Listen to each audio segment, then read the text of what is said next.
ഈശോ മിശിഹായ്ക്ക് സ്തുതിയായിരിക്കട്ടെ. ടീച്ചറിൻ്റെ കുഞ്ഞുമക്കൾക്കെല്ലാവർക്കും സുഖമാണോ, സന്തോഷമാണോ? എല്ലാവരും നല്ല ഉഷാറായിട്ടിരിക്കുമല്ലേ ഈശോനെ അറിയാൻ? അതെ അല്ലേ? അപ്പോൾ ടീച്ചർ ഒരു കാര്യം ചോദിക്കട്ടെ, കുഞ്ഞുമക്കൾക്ക് ഏറ്റവും ഇഷ്ടം ആരെയാ? പപ്പേനെയോ അമ്മേനെയോ? ചിലർക്ക് അമ്മേനോട് ഒരു ഇത്തിരി ഇഷ്ടം കൂടുതലുണ്ട് അല്ലേ? അമ്മേനോട് ഒരു ഇത്തിരി ഇഷ്ടം കൂടുതലുണ്ട്. അതുപോലെ നമ്മൾ എന്ത് ചെയ്യണം? നമ്മുടെ ലോകത്തിന് മുഴുവനായിട്ടും നമുക്കൊരമ്മയുണ്ട്. ആരാ? നമ്മുടെ പരിശുദ്ധ അമ്മ അല്ലേ? പരിശുദ്ധ അമ്മയോട് എപ്പോഴും നമ്മൾ എന്ത് ചെയ്യണം? ഒരു ഇത്തിരി ഇഷ്ടം കൂടുതൽ കാണിക്കണം. എന്തുകൊണ്ടാ? നമ്മുടെ ഈശോനെ നമുക്ക് ഭൂമിയിലേക്ക് തന്നത് ആരാ? നമ്മുടെ അമ്മയാ. അമ്മയിലൂടെയാണ് ആര് വന്നത്? ഈശോ ഭൂമിയിലേക്ക് വന്നത്. അപ്പോൾ ഈശോയുടെ കുഞ്ഞുമക്കളായി നമ്മളും ഈശോയുടെ അടുത്തോട്ട് ചെല്ലുന്നത് ആര് വഴിയായിരിക്കണം? പരിശുദ്ധ അമ്മ വഴിയായിരിക്കണം അല്ലേ? അപ്പോൾ എന്തു ചെയ്യണം? നമ്മൾ അമ്മയിലൂടെ നമ്മൾ ഈശോൻ്റെ അടുത്തേക്ക് ചെല്ലണം. അമ്മയിലൂടെ ഈശോൻ്റെ അടുത്തോട്ട് ചെല്ലുമ്പോൾ അമ്മ പറയുന്ന ഒരു കാര്യവും ആരും നിഷേധിക്കില്ല, ഈശോ നിഷേധിക്കില്ല. അപ്പം നമ്മുടെ കുഞ്ഞുമക്കളുടെ കൊച്ചു കൊച്ചാവശ്യങ്ങൾ നമ്മൾ ആരോട് പറയണം? നമ്മുടെ അമ്മയോട് പറയണം. അമ്മേ, എനിക്ക് ഇന്നിത് പഠിക്കാനുണ്ട്, അമ്മ എന്നെ സഹായിക്കണം, ഈശോനോട് എനിക്ക് അനുഗ്രഹം മേടിച്ച് തരണം എന്ന് ആരോട് പറയണം? പരിശുദ്ധ അമ്മയോട് പറയണം. അപ്പം അമ്മ എന്ത് ചെയ്യും? അമ്മ ഈശോനോട് പറയും, എൻ്റെ കൊച്ച് എന്നോടൊരു കാര്യം പറഞ്ഞിട്ടുണ്ട്, അപ്പോൾ എന്ത് ചെയ്യണം? എൻ്റെ മോൻ അത് എൻ്റെ കൊച്ചിന് ചെയ്തു കൊടുക്കണമെന്ന് പറയും. അപ്പോഴെന്ത് ചെയ്യും? ഈശോ നമ്മുടെ കാര്യങ്ങളൊക്കെ എന്ത് ചെയ്യും? നടത്തി തരും. അത് നമുക്കിന്ന് ക്ലാസ് തുടങ്ങുന്നതിന് മുൻപ് അമ്മ വഴി ഈശോയോട് അനുഗ്രഹം മേടിക്കാം. അപ്പോൾ എല്ലാ കുഞ്ഞുമക്കളും ഒന്ന് എണീറ്റ് നിന്നേ.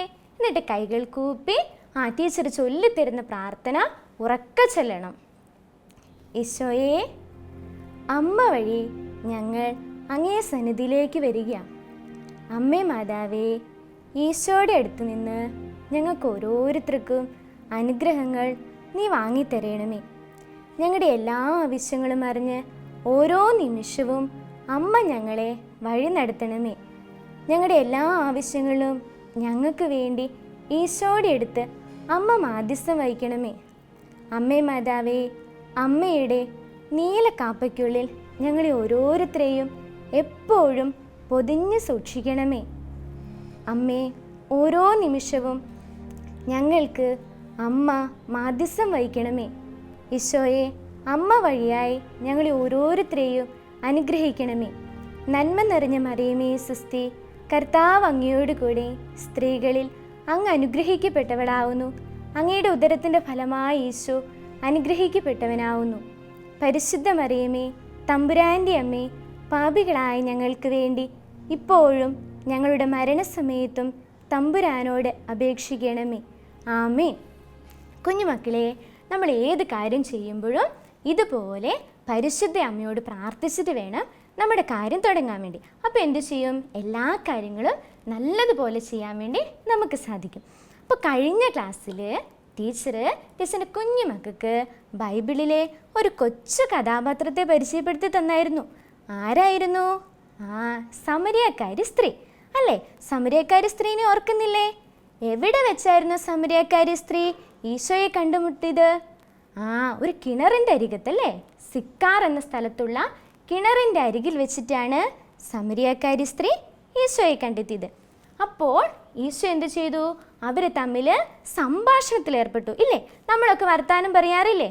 അതുപോലെ ഈശോയും സമരിയക്കാരി സ്ത്രീയും കൂടി എന്ത് ചെയ്തു? സംഭാഷണത്തിലേർപ്പെട്ടു. എന്നിട്ടോ ഈശോ എന്ത് ചെയ്തു? സമരിയക്കാരി സ്ത്രീയോട് വെള്ളം ചോദിച്ചു.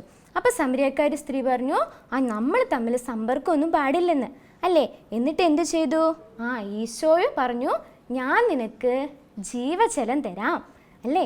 ഞാൻ നിനക്ക് ജീവജലം തരാം. അപ്പോൾ ടീച്ചർ പറഞ്ഞു തന്നായിരുന്നു, എന്താണ് ഈശോ പറഞ്ഞ ജീവജലം? ആരാ ഉത്തരം പറഞ്ഞു തരുക? അവിടുന്ന് തോമസ് കുട്ടി ചാടി ഉത്തരം പറയുന്നുണ്ട്. എന്നാ തോമസ് കുട്ടി പറഞ്ഞു ഉത്തരം? ദൈവിക ജീവൻ. മിടുക്കൻ. എല്ലാവരും കേട്ടോ തോമസ് കുട്ടി പറഞ്ഞത്? എന്താ പറഞ്ഞു തന്നേ? ദൈവിക ജീവൻ. ദൈവിക ജീവനാണ് ഈശോ പറഞ്ഞ ജീവജലം അല്ലേ? ഇനി ടീച്ചർ ഒരു കാര്യം ചോദിക്കട്ടെ, ഈ ദൈവിക ജീവൻ നമ്മളിലേക്ക് എങ്ങനെയാ വരുന്നേ? അതിനൊരു വഴി വേണ്ടേ നമ്മളിലോട്ട് എത്താൻ? ഏതായിരുന്നു ആ വഴി? അന്നമ്മോട് ഉത്തരം പറഞ്ഞു. എന്താ വഴി?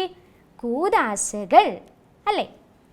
കൂദാശകളിലൂടെയാണ് ദൈവിക ജീവൻ നമ്മളിലേക്ക് എത്തുന്നത്. പിന്നെ ടീച്ചർ പറഞ്ഞു തന്നു എന്താണ് കൂദാശ, എന്താണ് കൂദാശ എന്ന് ടീച്ചർ പറഞ്ഞു തന്നു. പിന്നെ പറഞ്ഞു തന്ന കാര്യം എന്തായിരുന്നു? എത്ര കൂദാശകളുണ്ടെന്ന് പറഞ്ഞു തന്നു. എത്ര കൂദാശകളാ? മിടുക്കര്, 7 കൂദാശകൾ അല്ലേ? 7 കൂദാശകളാണ് ഈശോ സ്ഥാപിച്ചത്. കൂദാശകളുടെ പേര് ഓർക്കുന്നുണ്ടോ? നമുക്കൊന്ന് പെട്ടെന്ന് ഓർത്തിട്ട് വന്നാലോ? ഏതൊക്കെയാ? ഒന്നാമത്തെ കൂദാശ മാമോദീസ, രണ്ടാമത്തെ കൂദാശ തൈലാഭിഷേകം, മൂന്നാമത്തെ കൂദാശയോ കുർബാന, നാലാമത്തെയോ കുംഭസാരം, അഞ്ചാമത്തെയോ രോഗി ലേപനം, ആറാമത്തെയോ വിവാഹം, ഏഴാമത്തെ തിരുപ്പട്ടം. മിടുക്കരാട്ടോ, നല്ല കുഞ്ഞുങ്ങളെ. എന്നും ഇങ്ങനെ പറഞ്ഞു തരണേ ടീച്ചർക്ക്. അപ്പോൾ എന്നെ നമ്മൾ പഠിച്ചു 7 കൂദാശകൾ ഈശോ സ്ഥാപിച്ചിട്ടുണ്ടെന്ന്. ഇനി ടീച്ചർ ഒരു കാര്യം ചോദിക്കട്ടെ. ഈ 7 കൂദാശകളിൽ മാമോദിസയും തൈലാഭിഷേകവും നമ്മൾ സ്വീകരിച്ചിട്ടുണ്ട് ഇല്ലേ? എപ്പോഴാണ് നമ്മൾ മാമോദിസയും തൈലാഭിഷേകമൊക്കെ സ്വീകരിച്ചത്? കുഞ്ഞായിരുന്നപ്പം അല്ലേ? കുഞ്ഞായിരുന്നപ്പോഴാണ് നമ്മൾ മാമോദിസായും തൈലാഭിഷേകമൊക്കെ സ്വീകരിച്ചത്. ഇനി ടീച്ചറിൻ്റെ കുഞ്ഞുമക്കൾ പറഞ്ഞേ, എപ്പോഴും നമ്മൾ മാമോദിസയും തൈലാഭിഷേകമൊക്കെ സ്വീകരിക്കാറുണ്ടോ? ഇല്ല, ഒരിക്കൽ മാത്രമേ ഉള്ളൂ അല്ലേ? ഒരു പ്രാവശ്യം മാത്രമല്ലേ നമ്മളവ സ്വീകരിച്ചിട്ടുള്ളൂ? അതെ. അതുപോലെയോ നമ്മൾ എന്താണ് പള്ളി കുർബാനയ്ക്ക് പോകാറുണ്ട് അല്ലേ? കുർബാനയ്ക്ക് പള്ളിയിൽ പോകുമ്പോൾ നമ്മൾ കുഞ്ഞായതുകൊണ്ട് നമുക്ക് എന്ത് കിട്ടുന്നില്ല? ഈശോനെ നമുക്ക് തരുന്നില്ല, നമ്മുടെ നാവിലോട്ട് ഈശോനെ തരുന്നില്ല കുർബാനയായിട്ട്. പക്ഷെ നമ്മുടെ ചേച്ചിമാരും ചേട്ടായിമാരും ഒക്കെ കുർബാന സ്വീകരിക്കുന്നത് നമ്മൾ കണ്ടിട്ടുണ്ട് ഇല്ലേ? അവർ കുർബാന സ്വീകരിക്കുമ്പോൾ എല്ലാ ആഴ്ചയും അവർ ഈശോനെ സ്വീകരിക്കാറില്ലേ? വിശുദ്ധ കുർബാന സ്വീകരിക്കാറില്ലേ? ആ കൂദാശ അവരെപ്പോഴും സ്വീകരിക്കാറുണ്ട് അല്ലേ? കുർബാന സ്വീകരിക്കുന്നതിന് മുൻപ് പുറകിൽ കുമ്പസാരക്കൂട്ടിൽ അച്ഛൻ കുമ്പസാരിപ്പിക്കുന്നത് കണ്ടിട്ടില്ലേ കുഞ്ഞുമക്കൾ? ഉണ്ട്. ആ കുമ്പസാരവും എപ്പോഴും നമുക്ക് സ്വീകരിക്കാൻ പറ്റൂലേ? പറ്റും. നമ്മളൊരു കുഞ്ഞ് തെറ്റ് ചെയ്തെന്ന് തോന്നുമ്പോൾ നമുക്ക് എന്ത് ചെയ്യാൻ പറ്റും? ഈശോൻ്റെ അടുത്ത് ഓടിച്ചെന്ന് നമ്മൾ ചെയ്ത തെറ്റിന് മാപ്പ് അപേക്ഷിച്ച് നമുക്ക് എന്ത് ചെയ്യാൻ പറ്റും? കുമ്പസാരം കൂദാശ സ്വീകരിച്ച് പാപമോചനം നേടാൻ പറ്റും. അപ്പോൾ ടീച്ചർ 2 കാര്യം പറഞ്ഞു. 2 കൂദാശയുടെ പേര് ടീച്ചർ പറഞ്ഞു തന്നു. അതെന്താണെന്നാ പറഞ്ഞു തന്നത്? ഒറ്റ പ്രാവശ്യം മാത്രമേ സ്വീകരിക്കത്തുള്ളൂ അല്ലേ? പിന്നെയുള്ള 2 കൂദാശകളോ? പിന്നെയുള്ള പറഞ്ഞത് എപ്പോഴും ഇടയ്ക്കിടയ്ക്ക് സ്വീകരിക്കാവുന്നതാ. അപ്പോൾ നമുക്ക് എന്ത് ചെയ്യാൻ പറ്റും? കൂദാശകളെ 2ആയിട്ട് തിരിക്കാൻ പറ്റും. എത്രയായിട്ട് തിരിക്കാൻ പറ്റും? 2ആയിട്ട്. ഒന്നാമത്തെ കൂദാശകൾ എന്ന് പറയുന്നത്, ഒന്നാമത്തെ വിഭാഗം എന്ന് പറയുന്നത് ഒറ്റ പ്രാവശ്യം മാത്രം സ്വീകരിക്കാൻ പറ്റുന്ന കൂദാശകൾ, ഒരിക്കൽ മാത്രം സ്വീകരിക്കാൻ പറ്റുന്ന കൂദാശകൾ. അത് ഏതൊക്കെയാണെന്നറിയാവോ? ഒന്ന് മാമോദിസ, രണ്ടാമത്തേത് തൈലാഭിഷേകം, പിന്നെ ഒരു കൂദാശയും കൂടി ഉണ്ട്, തിരുപ്പട്ടം. ഈ 3 കൂദാശകൾ നമ്മൾ ഒരിക്കൽ മാത്രമേ സ്വീകരിക്കുകയുള്ളൂ. പക്ഷേ ഒരിക്കൽ സ്വീകരിച്ചാലും അവ എന്താ? നല്ല കൂദാശ. അവ എന്താണ്? ഒരു പ്രാവശ്യം സ്വീകരിച്ചാലും ആ കൂദാശയിലൂടെ നമുക്ക് എന്ത് ചെയ്യാൻ പറ്റും? പരിശുദ്ധാത്മാവിൻ്റെ മായാത്ത മുദ്ര നമ്മുടെ ഹൃദയങ്ങളിൽ ഉണ്ടാവുന്നുണ്ട്. മാമോദിസായിലൂടെയും തൈലാഭിഷേകത്തിലൂടെയും പിന്നെയോ തിരുപ്പട്ടം എന്ന കൂദാശയിലൂടെയും പരിശുദ്ധാത്മാവിൻ്റെ മായാത്ത മുദ്ര നമ്മളിൽ ഓരോരുത്തരും വന്ന് ഭവിക്കുന്നുണ്ട്. അതുകൊണ്ട് ഈ കൂദാശ എന്ത് ചെയ്താൽ മതി? നമുക്ക് ഒരിക്കൽ മാത്രം സ്വീകരിച്ചാൽ മതി. ഇനി ടീച്ചർ ഒരു കാര്യം ചോദിക്കട്ടെ. വേറെ 2 കൂദാശയുടെ പേര് പറഞ്ഞു. ഇതുപോലെ രോഗീലേപനം എന്ന കൂദാശയും വിവാഹം എന്ന കൂദാശയും നമുക്ക് ആവശ്യമെങ്കിൽ എന്താണ്? ഒന്നിലധികം പ്രാവശ്യം സ്വീകരിക്കാം. അപ്പോൾ ഒരു പ്രാവശ്യം സ്വീകരിക്കാവുന്ന കൂദാശകളുണ്ട്, ഒന്നിലധികം പ്രാവശ്യം സ്വീകരിക്കാവുന്ന കൂദാശകളുണ്ട്. മാമോദീസയും തൈലാഭിഷേകമൊക്കെ നമ്മൾ നല്ലപോലെ പഠിച്ചു. വിശുദ്ധ കുർബാന എന്ന കൂദാശയില്ലേ? വിശുദ്ധ കുർബാന എന്ന കൂദാശയ എന്താ? ഈശോ സ്ഥാപിച്ച കൂദാശയ. വിശുദ്ധ കുർബാനയിൽ അപ്പത്തിൻ്റെയും വീഞ്ഞിൻ്റെയും രൂപത്തിൽ ഈശോ നമ്മുടെ ഓരോരുത്തരുടെ ഉള്ളിലോട്ട് വരിക. അപ്പം നമ്മൾ വിശുദ്ധ കുർബാന എന്ന കൂദാശയിൽ പങ്കുചേരുമ്പോൾ നല്ല കുഞ്ഞുങ്ങളായിട്ട് നിൽക്കണ്ടേ? പള്ളിയിൽ നിന്ന് അച്ഛൻ കുർബാന ചെല്ലുമ്പോൾ അപ്പുറത്തോട്ടും ഇപ്പുറത്തോട്ടും ഒക്കെ നോക്കാൻ പാടുണ്ടോ? ഇല്ല. കൈ കൂപ്പി പിടിച്ച് നല്ല ഭക്തിയോടെ നമ്മൾ എന്ത് ചെയ്യണം? ആ കുർബാന പങ്കുകൊള്ളണം. അപ്പോൾ എന്ത് ചെയ്യും? നമ്മൾ നല്ല കുഞ്ഞുങ്ങളായിട്ട് മാറും. ഇനിയോ കുമ്പസാരം എന്ന കൂദാശ. നമ്മൾ കുഞ്ഞായതുകൊണ്ട് നമുക്ക് എന്ത് ചെയ്യാൻ പറ്റില്ല? ഇപ്പോൾ പള്ളിയിൽ പോയിട്ട് കുമ്പസാരിക്കാൻ പറ്റില്ല. അപ്പം നമ്മൾ എന്ത് ചെയ്യണം? നമ്മൾ എന്ത് ചെയ്യണം? നമ്മുടെ കുഞ്ഞു കുഞ്ഞു തെറ്റുകൾ നമ്മൾ ഈശോയോട് ഏറ്റു പറയണം. കുർബാനയ്ക്ക് പോകുന്നതിന് മുമ്പ് ഈ പള്ളിയിൽ ചെന്ന പാട് നമ്മൾ എന്ത് പറയണം? ഈശോയെ, ഞാൻ അറിയാതെ ആണേലും ഈ കുഞ്ഞു തെറ്റ് ചെയ്തു പോയിട്ടുണ്ട്, നീ എന്നോട് ക്ഷമിക്കണം, നീ എന്നോട് പിണങ്ങല്ലെന്ന് പറയണം. എന്നിട്ട് എന്ത് ചെയ്യണം? ഈശോയുടെ കൂട്ടുകൂടി നല്ല കുഞ്ഞുങ്ങളായിട്ട് വേണം എന്ത് ചെയ്യാൻ? ആ കുർബാനയിൽ പങ്കുകൊള്ളാൻ. അതുപോലെ അടുത്ത കൂദാശയാണേത്? രോഗീലേപനം. അപ്പോൾ രോഗീലേപനം എന്ന കൂദാശ നടക്കുന്നത് രോഗികൾക്ക് കൊടുക്കും. അപ്പോൾ എന്ത് ചെയ്യും? അവർക്ക് പള്ളിയിൽ വന്ന് വിശുദ്ധ കുർബാനയിലൊന്നും പങ്കെടുക്കാനൊക്കെ പറ്റില്ല. അപ്പോൾ എന്ത് ചെയ്യും? അവരെ കുമ്പസാരിപ്പിച്ച് അവർക്ക് എന്ത് ചെയ്യും? കുർബാന കൊടുക്കും. രോഗീലേപനം എന്ന കൂദാശ കൊടുക്കും. അപ്പോൾ അവർക്ക് എന്ത് ചെയ്യും? അവരുടെ ആത്മാവിലുള്ള മുറിവൊക്കെ ഉണങ്ങും. പിന്നെയോ അവർക്ക് സൗഖ്യം ലഭിക്കും. ഏത്? രോഗീലേപനം എന്ന കൂദാശയിൽ. ഇനി കുഞ്ഞുമക്കളെ, അടുത്ത ഏത് കൂദാശയുള്ളത്? വിവാഹം എന്നതും ഈശോ സ്ഥാപിച്ച കൂദാശയ അല്ലേ? ഈശോ സ്ഥാപിച്ച കൂദാശയ. അപ്പോൾ ഈ കൂദാശയിൽ പങ്കെടുക്കുമ്പോഴും നമ്മൾ എന്ത് ചെയ്യണം? അത് കൂദാശയാന്ന് നമ്മൾ ഉറപ്പിക്കണം നമ്മുടെ മനസ്സിൽ അല്ലേ? നമ്മൾ കല്യാണത്തിന് നല്ല സന്തോഷത്തോടെ പോകും അല്ലേ? എന്നിട്ട് കല്യാണത്തിന് ചെന്നിട്ട് കല്യാണശേഖരനും കല്യാണ പെണ്ണിനും വേണ്ടി പ്രാർത്ഥിച്ചിട്ടുണ്ടോ മക്കള്? അവിടുന്ന് ഒരാൾ കൈ പൊക്കുന്നുണ്ട് പ്രാർത്ഥിച്ചിട്ടുണ്ടെന്ന്. ബാക്കി ആരെങ്കിലും കൈ പൊക്കിയോ? ഇല്ല. അതെന്താ? നമ്മൾ കല്യാണത്തിന് പോയി എല്ലാവരെയും നോക്കി ഇങ്ങനെ ഇരിക്കുവല്ലേ അല്ലേ? അപ്പം നമ്മൾ ഇനി എന്താ ചെയ്യണം? കല്യാണത്തിന് പോകുമ്പോൾ ഈശോയാണ് ഈ കൂദാശ സ്ഥാപിച്ചത് എന്നുള്ള ബോധ്യത്തിൽ നമ്മൾ എന്ത് ചെയ്യണം? അവിടെ കല്യാണത്തിന് ചെന്ന് കഴിയുമ്പോൾ അവർക്ക് വേണ്ടിയൊക്കെ പ്രാർത്ഥിക്കണം അല്ലേ? അത് കൂദാശയാണ്. ആ കൂദാശ നല്ലപോലെ സ്വീകരിക്കാൻ അവർക്ക് കൃപ കൊടുക്കണമെന്ന് ആര് പ്രാർത്ഥിക്കണം? നമ്മൾ പ്രാർത്ഥിക്കണം. അപ്പോൾ കുഞ്ഞു മക്കൾ പ്രാർത്ഥിക്കുമ്പോൾ എന്ത് ചെയ്യും? ഈശോ വേഗം പ്രാർത്ഥന കേൾക്കും, അവരെ ഒത്തിരി അനുഗ്രഹിക്കും. അങ്ങനെ ചെയ്യുമ്പോൾ നമ്മൾ എന്ത് ചെയ്യും? നമ്മൾ ഈശോയ്ക്ക് നല്ല ഇഷ്ടമുള്ള കുഞ്ഞുങ്ങളായിട്ട് മാറും. ഇനി അടുത്ത കൂദാശ ഏതാ? തിരുപ്പട്ടം എന്ന കൂദാശ എന്താ? ഈശോ തൻ്റെ അധികാരം വൈദികർക്ക് കൊടുത്തിട്ടുണ്ട് ഇല്ലേ? അപ്പോൾ നമുക്ക് നല്ല അച്ഛന്മാരൊക്കെ കിട്ടുന്ന കൂദാശയാണിത് തിരുപ്പട്ടം. അപ്പോൾ തിരുപ്പട്ടം എന്ന കൂദാശ നിങ്ങൾ കൂടിയിട്ടുണ്ടോ? തിരുപ്പട്ട ചടങ്ങ് അച്ഛനായി മാറുന്ന ചടങ്ങ് കൂടിയിട്ടുണ്ടോ? ഇല്ല. ഇനിയിപ്പോൾ നമ്മുടെ ഇടവകയിലൊക്കെ പുതിയ അച്ഛന്മാരൊക്കെ പുത്തൻ കുർബാന ചെല്ലുമ്പോൾ കുഞ്ഞുമക്കൾ എന്ത് ചെയ്യണം? ആ ചടങ്ങിൽ പങ്കുകൊള്ളണം. അപ്പോൾ നമ്മൾ എത്ര കൂദാശിനെ കുറിച്ച് പഠിച്ചു? 7 കൂദാശകളെ കുറിച്ച് പഠിച്ചു. ഈ 7 കൂദാശകളിലൂടെയും നമുക്ക് എന്താ കിട്ടുന്നത്? ദൈവത്തിൻ്റെ ജീവനാണ് നമ്മുടെ ഓരോരുത്തരുടെയും ഉള്ളിലേക്ക് വന്ന് നിറയുന്നത്. അപ്പോൾ എന്ത് ചെയ്യും? ഈ ജീവൻ നമ്മളിലേക്ക് വന്ന് നിറയുമ്പോൾ നമ്മൾ എന്ത് നടക്കും? നല്ല കുഞ്ഞുങ്ങളായിട്ട് നമ്മൾ മാറും അല്ലേ? നന്മയിലൂടെ നമ്മൾ നടക്കും. അപ്പോൾ എന്ത് ചെയ്യും? നമ്മുടെ ഒരു ഉണ്ട കണ്ണുള്ള സാത്താനുണ്ട്, അവൻ എന്ത് ചെയ്യും? നമ്മളെ പയ്യെ ഇതിൽ ഇങ്ങനെ മാറ്റും. എന്തിനാ? ദൈവിക ജീവൻ നമ്മളിലേക്ക് വന്നാൽ നമ്മൾ നല്ല കുഞ്ഞുങ്ങളായി മാറില്ലേ? നല്ല കുഞ്ഞുങ്ങളായി മാറുന്നത് സാത്താൻ ഇഷ്ടമുണ്ടോ? ഇല്ല. അപ്പോൾ അവൻ നമ്മളോട് എന്ത് പറയും? നമ്മൾ പള്ളിയിലോട്ട് ചെല്ലുമ്പോൾ പറയും, കുറച്ച് നേരം വർത്താനമൊക്കെ പറഞ്ഞു എന്ന സൂത്രത്തിൽ നമ്മളോട് ഓർമ്മിപ്പിക്കും. അപ്പോൾ എന്ത് ചെയ്യും? അവൻ്റെ വാക്ക് കേൾക്കാൻ പാടുണ്ടോ? ഇല്ല. അപ്പം നമ്മൾ എന്ത് ചെയ്യണം? അവൻ്റെ വാക്ക് കേൾക്കാതെ ആരുടെ വാക്ക് കേൾക്കണം? ഈശോയുടെ വാക്ക് കേൾക്കണം. സാത്താൻ എങ്ങനെയാണ് വരുന്നതെന്നറിയാവോ? ടീച്ചർ ഒരു കൊച്ചു പാട്ട് പാടിത്തരാം, അപ്പം ശ്രദ്ധിച്ച് കേൾക്കണം. എന്നിട്ട് എന്ത് ചെയ്യണം? ടീച്ചറിൻ്റെ കൂടെ പാടണം. റെഡിയല്ലേ? ഓക്കെ. സത്താനൊരു സൂത്രക്കാരൻ തത്തി തത്തി വരുന്നുണ്ട്, കയ്യെത്തി ചാടി പിടിക്കാൻ എന്നെ നോട്ടമിടുന്നുണ്ട്. സത്താനൊരു സൂത്രക്കാരൻ തത്തി തത്തി വരുന്നുണ്ട്, കയ്യെത്തി ചാടി പിടിക്കാൻ എന്നെ നോട്ടമിടുന്നുണ്ട്. ഇല്ലേ ഇല്ലേ ഇല്ല, അവൻ എന്നെ കിട്ടുകയില്ല, ഞാൻ യേശുവിൻ്റെ പൈതൽ, ഞാൻ യേശുവിൻ്റെ കയ്യിൽ. ഇല്ലേ ഇല്ലേ ഇല്ല, അവൻ എന്നെ കിട്ടുകയില്ല, ഞാൻ യേശുവിൻ്റെ പൈതൽ, ഞാൻ യേശുവിൻ്റെ സ്വന്തം. പാട്ട് ഇഷ്ടപ്പെട്ടോ? അപ്പോൾ നമുക്കിതെല്ലാവർക്കും കൂടി പാടാം. ഇതിനൊരു ആക്ഷനുണ്ട്. ടീച്ചർ ആക്ഷൻ എങ്ങനെയാണെന്ന് കാണിച്ചു തരാം. എന്നിട്ട് എന്ത് ചെയ്യണം? നമുക്ക് ഒരുമിച്ച് ഈ പാട്ട് പാടണം. അപ്പോൾ റെഡിയല്ലേ? എങ്ങനെയാ? സത്താനൊരു സൂത്രക്കാരൻ പമ്മി പമ്മി വരുന്നുണ്ട്, കയ്യെത്തി ചാടി പിടിക്കാൻ പമ്മി പമ്മി വരുന്നുണ്ട്. കിട്ടിയോ? സാത്താനൊരു സൂത്രക്കാരൻ പമ്മി പമ്മി വരുന്നുണ്ട്, കയ്യെത്തി ചാടി പിടിക്കാൻ എന്നെ നോട്ടമിടുന്നുണ്ട്.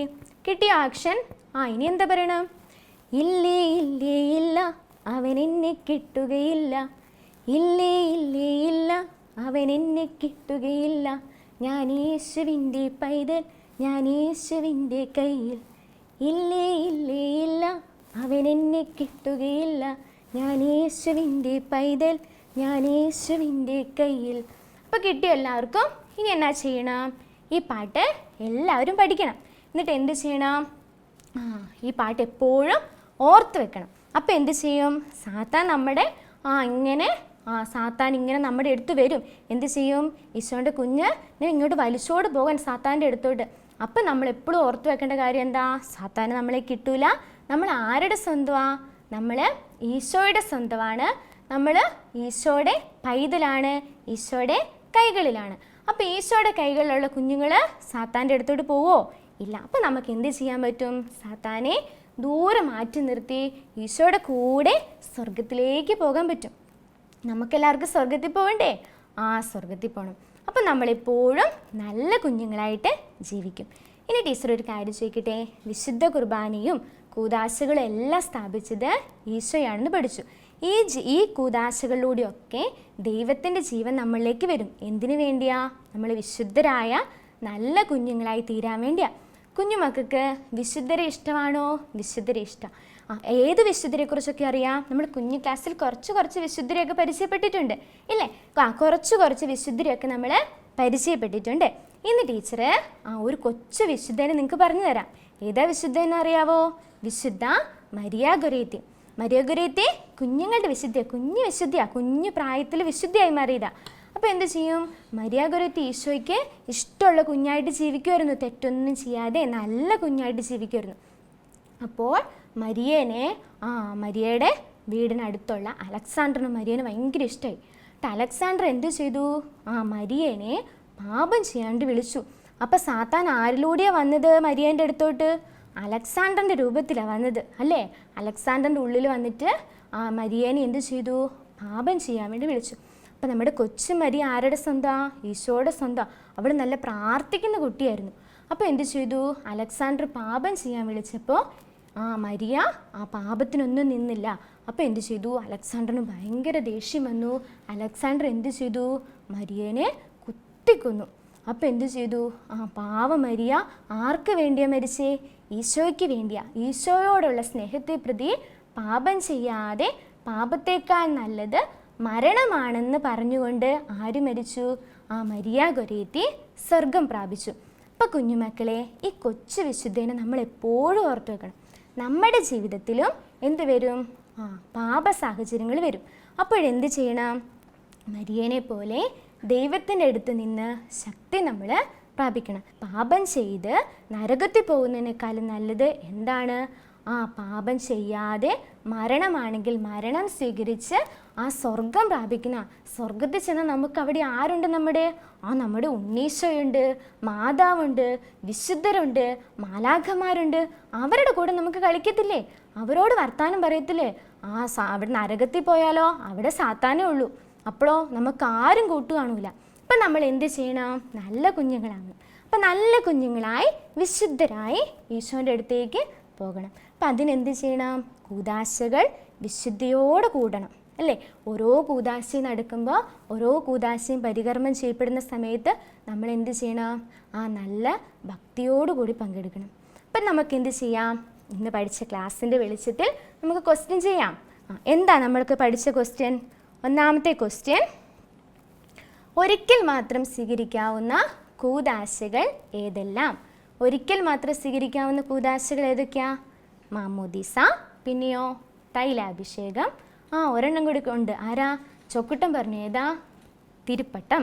അപ്പോൾ ഈ 3 എണ്ണമാണ് ഒരിക്കൽ മാത്രം സ്വീകരിക്കാവുന്ന കൂദാശ. ഇനി രണ്ടാമത്തെ ക്വസ്റ്റ്യൻ, കൂദാശകളിലൂടെ നമുക്ക് ലഭിക്കുന്നത് എന്ത്? കൂദാശകളിലൂടെ നമുക്ക് എന്താ ലഭിക്കുന്നത്? കൂദാശകളിലൂടെ ഓരോ കൂദാശകളിലൂടെയും ദൈവത്തിൻ്റെ കൃപാവരം നമ്മളിലേക്ക് വരുന്നു. ഇനി അടുത്ത ക്വസ്റ്റ്യൻ നമുക്കുള്ള ഹോംവർക്കാണ്. ഹോംവർക്ക് എന്താ? നമ്മുടെ ടെക്സ്റ്റ് ബുക്കിൽ ഒരു 5 സെൻറ്റൻസ് കൊടുത്തിട്ടുണ്ട്, 5 വാക്യങ്ങൾ കൊടുത്തിട്ടുണ്ട്. അത് ശരിയാണോ തെറ്റാണോ എന്നാണ് നമ്മൾ ചെയ്യേണ്ടത്. അപ്പോൾ ഒന്നാമത്തെ വാക്ക് ഈശോ സമരിയാക്കാരിയോട് വെള്ളം ചോദിച്ചു എന്നുള്ളതാണ്. ഈശോ സമരിയക്കാരിയോട് വെള്ളം ചോദിച്ചായിരുന്നോ? ചോദിച്ചു. രണ്ടാമത്തത് ആകെ 8 കൂദാശകളുണ്ട്. എത്ര കൂദാശകളുണ്ട്? 8 ഉണ്ടോ? ഇല്ല. എത്ര കൂദാശയാ? 7 കൂദാശ. അടുത്ത ഒരിക്കൽ മാത്രം സ്വീകരിക്കാവുന്ന കൂദാശയാണ് തൈലാഭിഷേകം. ശരിയാണോ? മിടുക്കര്, ശരിയല്ലേ? ഈശോ നൽകുന്ന വെള്ളം കുടിച്ചാൽ ഒരിക്കലും ദാഹിക്കുകയില്ല. ദാഹിക്കോ നമുക്ക്? ഇല്ല. ഇനി കൂദാശകൾ നമുക്ക് ദൈവിക ജീവൻ നൽകുന്നു. ശരിയാണോ? അത് ശരി. അപ്പോൾ എന്തു ചെയ്യണം? ഈ പ്രവർത്തനം ചെയ്തിട്ട് ടീച്ചർമാർക്ക് അയച്ചു കൊടുക്കണം. ഇനി നമുക്കൊരു വചനം പഠിക്കാം. നമുക്ക് പഠിക്കാനുള്ള വചനം യോഹന്നാൻ്റെ സുവിശേഷം 4-ാം അധ്യായം 14-ാം വാക്യം. അപ്പം നമുക്ക് എന്ത് ചെയ്യാം? അത് വിശുദ്ധ ബൈബിളിൽ നിന്ന് ശ്രവിക്കാം.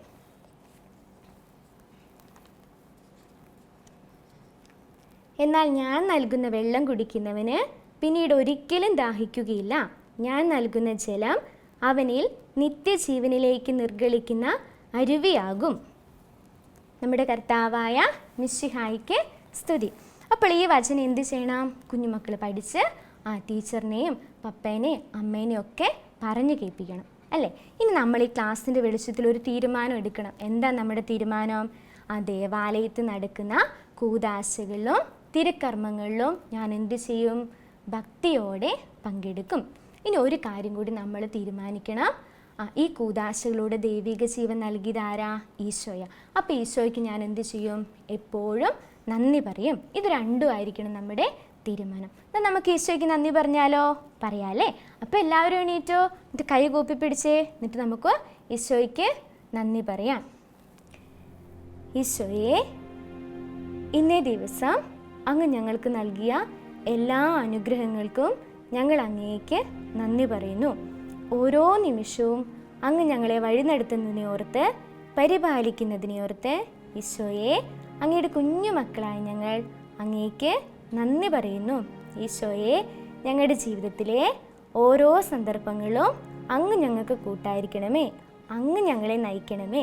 ഈശോയെ നന്ദി, ഈശോയെ സ്തുതി. അപ്പോൾ ടീച്ചറിൻ്റെ കൊച്ചുമക്കളെല്ലാവരും നല്ല കുഞ്ഞുങ്ങളായിട്ടിരിക്കണം. ഇന്ന് പഠിപ്പിച്ച കാര്യമൊക്കെ നല്ലതുപോലെ പഠിക്കണം. ഈശോ എല്ലാവരും അനുഗ്രഹിക്കട്ടെ. ഈശോ മിശിഹായ്ക്ക് സ്തുതിയായിരിക്കട്ടെ. യേശുവിനായി